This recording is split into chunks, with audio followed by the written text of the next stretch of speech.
Hello students, today we'll continue with the lesson The Eyes Are Not Here. So if you have not watched the first part, I request you to please go back to my channel and watch the first part. So let's continue with this part, The Eyes Are Not Here, part 2. It's nice to be told I have an interesting face. I am tired of people telling me I have a pretty face. Oh, so you do have a pretty face, thought I. And aloud I said, well, an interesting face can also be pretty. So now the girl tells, it's nice to be told I have an interesting face. But she's tired of listening to that. Everyone comes and tells her you have a very pretty face. So she's tired of it. You are a very gallant young man, she said. But why are you so serious? I thought then that I would try to laugh for her, but the thought of laughter only made me feel troubled and lonely. So he thinks to himself, oh, so you do have a pretty face. Because he cannot see, he's blind.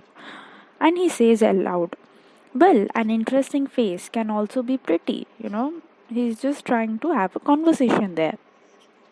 So the girl says, you are a very gallant young man. What is gallant? Brave.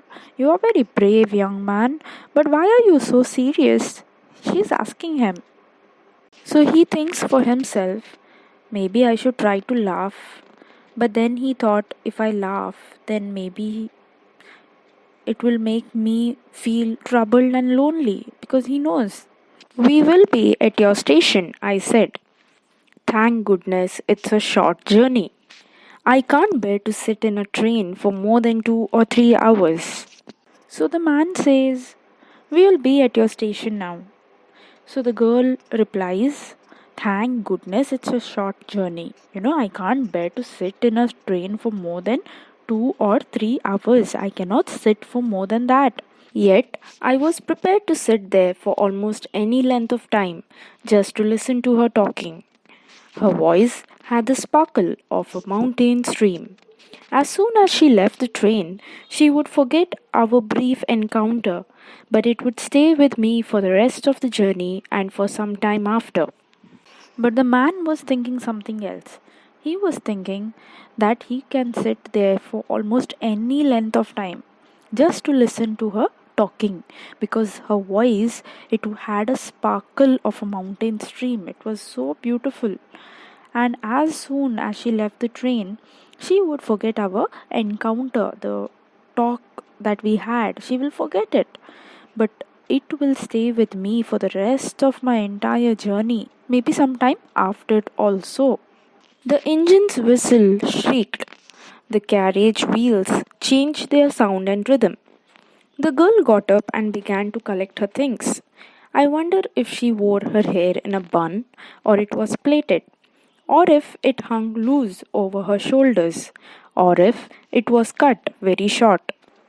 Now the engine's whistle shrieked and the carriage wheels changed their sound and rhythm. So when you are traveling in a train, you come to know when the whistle shrieks, it makes a noise, and the carriage wheels, it changes its sound and rhythm when it slows down. Now the girl got up and she began to collect her things. And he was wondering whether this girl has tied her hair in a bun or whether it is plaited or whether it is hung loose over her shoulders or it is cut short. He was thinking about her hair now. The train drew slowly into the station. Outside, there was the shouting of porters and vendors and a high pitched female voice near the carriage door, which must have belonged to the girl's aunt. Goodbye, said the girl. Now the train it drew slowly into the station. It stopped somewhere there, and outside they could hear the shoutings of the porters and the vendors and a high pitched female voice near the carriage door. And he thought maybe this is the girl's aunt. So the girl stood up and she said goodbye. She was standing very close to me, so close that the perfume from her hair was tantalizing.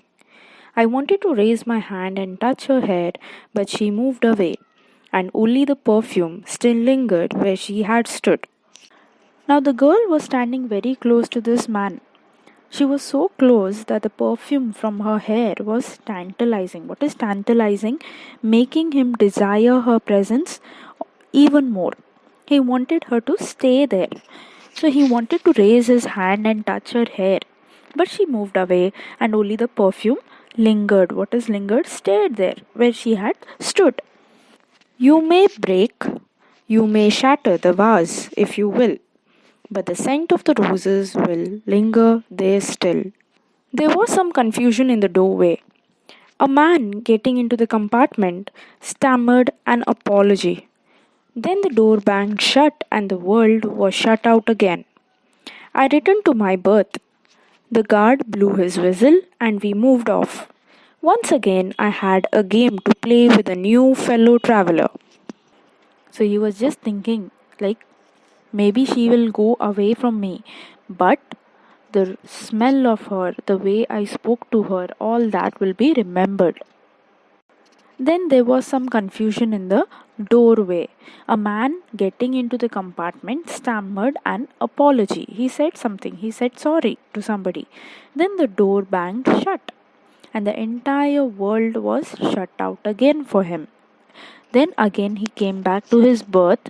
He came and sat there, and the guard he blew his whistle, and we started off. The train moved again, and now it was another game with a new passenger he had to play. The train gathered speed. The wheels took up their song. The carriage groaned and shook. I found the window and sat in front of it, staring into the daylight that was darkness for me. Now the train gathered speed, so it started moving faster, and the wheels took up their song. Even the wheels started changing their sound. Now the carriage groaned and shook. I found the window and sat in front of it, staring into the daylight that was darkness for me. Again, he started pretending. So many things happening outside the window. It could be a fascinating game, guessing what went on out there. The man who had entered the compartment broke into my reverie. So many things happening outside the window. It could be a fascinating game, guessing what went on out there. So he was just thinking about everything. Then the man who had entered the compartment broke into my reverie. What is reverie? Daydreaming. He was dreaming. So this person came and he says something. You must be disappointed, he said. I'm sorry, I'm not as attractive a traveling companion as the one who just left. She was an interesting girl, I said. Can you tell me, did she keep her hair long or short? And he says, You must be disappointed, he said. I'm sorry I'm not as attractive a traveling companion as the one who just left. So he tells, I'm sorry I might not be as attractive as the one who was already there here or who just left about that girl. So the boy says, She was an interesting girl. Can you tell me, did she keep her hair long or short?